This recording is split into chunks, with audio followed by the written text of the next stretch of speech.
Hello and welcome to Rusty Duck Garage. Today we're going to take a look at my 1966 Volkswagen Beetle. It has a lowered and narrowed front beam that is adjustable, and the rear suspension has been lowered. I picked up this Volkswagen in a trade deal with a friend of mine.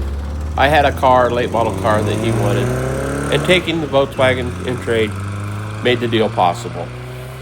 Now this Volkswagen had been sitting for the last 5 years, sometimes undercover, but most of the time it was not. Occasionally it was started and moved, and occasionally driven to town. But overall, the car has rarely been used in the last 5 years. Overall, the Volkswagen is in pretty decent condition, with a nice floor pan and a 40 horsepower engine.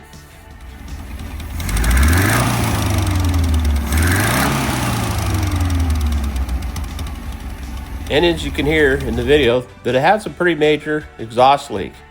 Now I've checked all 4 tubes coming off the cylinder head, the gaskets at those mounting locations. I've checked the tubes themselves for rot through and whatnot, and I have yet to locate that exhaust leak. And as big as that leak is and as loud as it sounds, you'd think it would be really easy. But so far, I haven't found it. But I will continue to look until I find it. The left rear fender, as you can see here, is damaged by a lady that had backed into it while the car was parked. She didn't even realize that she had hit it, but the paint transfer made it obvious. The car has Empi style black Eagle alloy wheels that I think look nice on it. The tires are staggered on the car, a smaller diameter tire in the front with a larger in the rear, with a slight rake to it, which I think it makes the car look very good. I would rate the interior of the car as fair, due to having the original seats in a reasonable good condition, just needing recovered. And the dash has not been butchered up with a stereo.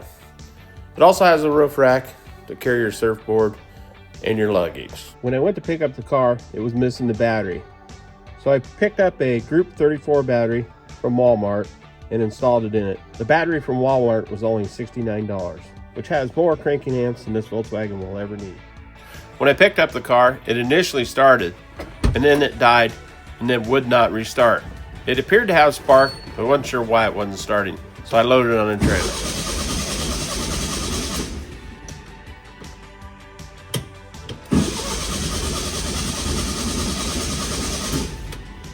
I replaced the leaking fuel line and made sure that the filter was clear. The filter was clear, so I reused it, and I added a couple of gallons of fuel to the fuel tank because it appeared to be out of fuel, or very close to it.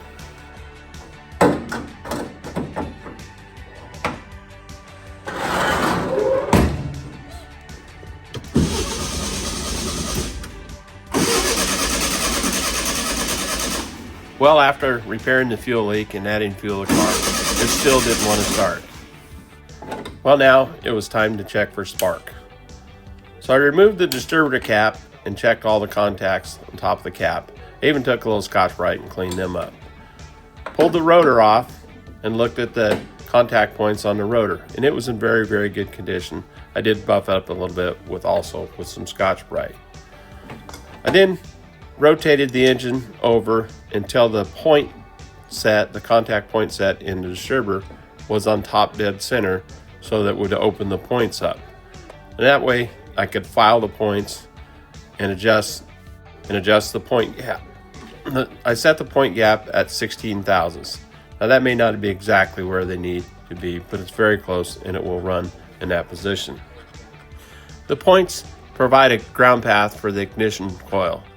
A slight amount of corrosion on the point contact set will cause them not to fire the coil.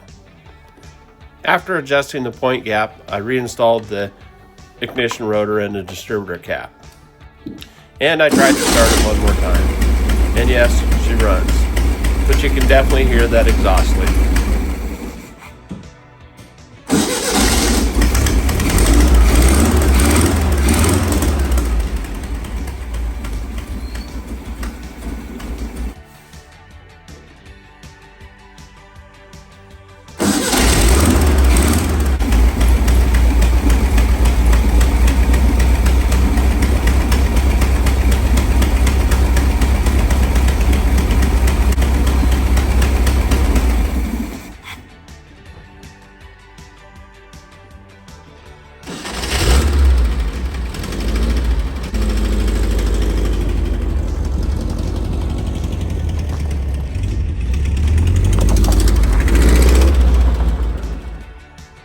said earlier in the video that I received the Volkswagen in a trade deal.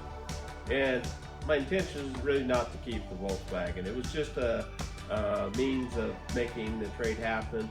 And so I'm going to be selling the Volkswagen. And now I'm trying to figure out the value of it. I personally think it's somewhere between $3,000 and $6,000. So I'm going to look at a few comps on Marketplace here and see what they're asking for them. I know some people are asking a lot of money for the nice ones, and then there's some junk ones that they also seem to be asking a lot of money for. So we'll see, but most likely I'm going to be putting this Volkswagen up for around $5,000. It is going to need an exhaust header. The header is cracked back in where the heater tubes are around the header, so it's broken inside of there. So just really not an easy way to fix that, other than replacing the header. They're not real expensive, and in a couple hours a guy could change one, so not a big deal.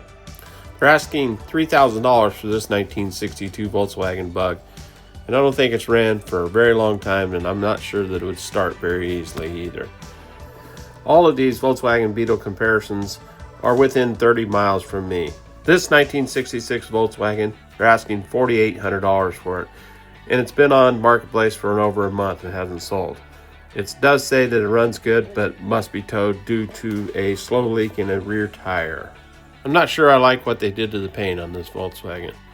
This next one is a 1975 Volkswagen Beetle. The ad does say that this Volkswagen runs.